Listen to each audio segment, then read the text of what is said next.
Is the bubble about to burst? Are we just taking a deep breath? Or are things getting ready to be hot and heavy again in just a few more months? Welcome back to the Real Estate Market Update. I'm Dean Miller. If you're thinking about buying or selling a home in the near future, understanding the current state of the market is key to your success. Pay attention to the leading indicators. We're going to share a lot of that information with you. And let's discuss what's happened during the month of November compared to the same time frame last year in 2020. To steal a line from the Red Rocket, Sammy Hagar, do we have one foot on the brake and one on the gas right now? I don't know, but driving 55 doesn't sound like it's the right thing for most people to be doing right now. The market is changing a lot. Some people are panicking, others are getting super excited. We look at things right now, and what we've been talking about with our clients is what we call deceleration. We're not driving in the left lane doing 95 miles an hour flying past everybody. We're not in that middle lane kind of doing 60, 65 and breaking the law, but we're definitely not in the right lane waiting for oncoming traffic, just barely doing 55. There's a lot of movement, there's a lot of patience, and like we've talked about in the past, sometimes you've just got to hurry up and wait to take that next step. So let's take a look at some of the numbers from the last month. November numbers have changed drastically from last year, and there's one reason why. When we look at the top sales in November of this year, the top sale was $38.4 million. Now that does fall under a standard real estate transaction because it is a huge piece of land, a 30-plus acre piece of property up in Manhasset, North Hills, depending on what you call it, right across the street from Christopher Morley Park, where they're going to be building 46 luxury homes in a gated community. So we're excited to see where that goes in the next 12 to 36 months, which is about the time frame it's going to take to get all that stuff up and running. But when we look at realistic, $5.5 million was the number 2 sale, number 10 sale, $2.7. Those luxury homes are still moving, and that's kind of the price range we've been watching happen here in Nassau County. Huge change in percentages. Let's take a look. Again, we're talking about November 2021 compared to November 2020. Normally we compare numbers from the month before. We wanted to take a different look to start to give people an idea of what those year-end numbers are going to look like. So stay tuned. January's report is going to be very, very interesting and very telling as to what's going to happen in the future of real estate. Active listings, that number dropped 30% in November compared to the same time last year. That is a huge drop. We've been talking about month supply, and we're going to get to that in a little bit, but you hear me talk about month supply of inventory being the key to driving prices up right now, along with interest rates. Pending listings, the number of homes that came off the market, they're under contract, no longer available. They'll be closing anywhere between 30 and 90 days from now on average. That number's up 9%. So we're seeing a slowdown in new listings coming on the market, which is typical of this time of year. You'll hear me refer to seasonality. But we did see a lot of pendings. And what I've talked about historically over 20 years is people who come out and look at homes this time of year, they are not your nosy neighbors. They're not the looky-loos. They're the ones who are out there with a need. They're looking to buy.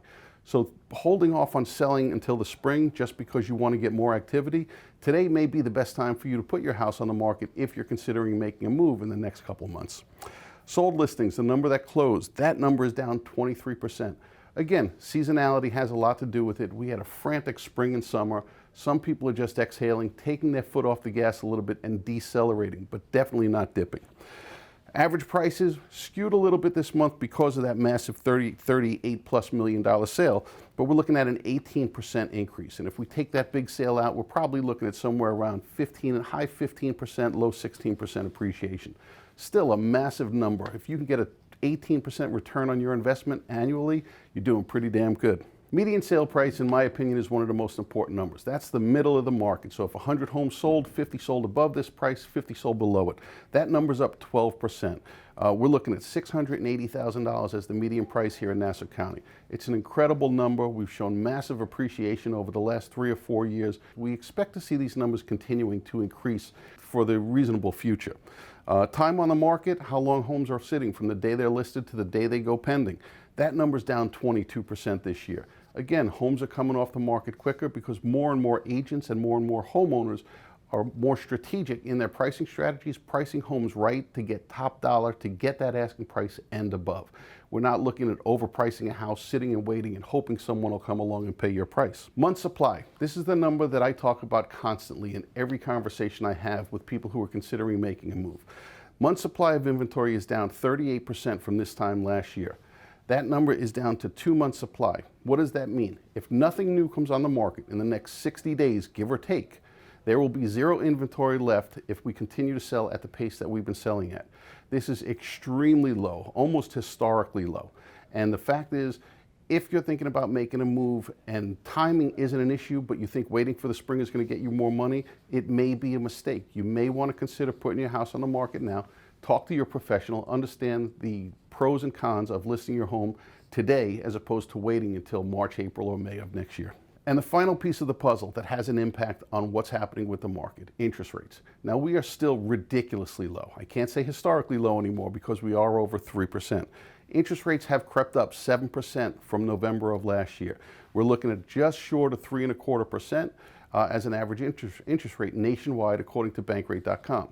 Here in New York and on Long Island, our rates tend to be a little bit higher, so speak to a qualified lender, get some insight as to what rates are based on the program that you're looking to get involved in. It's almost that time of year where we start to make predictions for the next calendar year. And I've been crunching numbers and doing some research, and I plan on sharing those numbers with you in our December edition and definitely in our January edition. But rough numbers right now talk about the real estate industry continuing to appreciate, home values continuing to go up, transaction volume starting to go up, and quite possibly this could be the year where we start to see the inventory rates go up, but the month supply not chasing it, meaning the homes that go on the market will continue to come off. I do anticipate that 2022 will be, at least the first half of the year, will be a more active selling season, more transactions will happen, more people will relocate. And the reason why I say that is we're looking at more and more people here on Long Island who are looking at lifestyle change, whether it be the political climate, the issues, personal issues, whatever it is, more and more of the people we're having conversations with are looking to relocate and completely leave Long Island. So those who are older are no longer willing to pay the taxes that we're paying at an exorbitant rate here in Nassau County, still one of the highest tax counties and one of the most expensive places to live in the country. We're seeing more and more people talking about, instead of buying that luxury home, actually taking their sale price, making a lateral move and getting a bigger house out of town. But we are seeing a tremendous amount of influx coming in that first-time buyer market, which will continue to push everybody here. The demand for entry-level homes on Long Island is going to be overwhelming in the next calendar year. As always, we appreciate your time. If you have any questions, we're here to be a resource for you. Give me your input, share your positives and negatives. Let me know if you agree or disagree.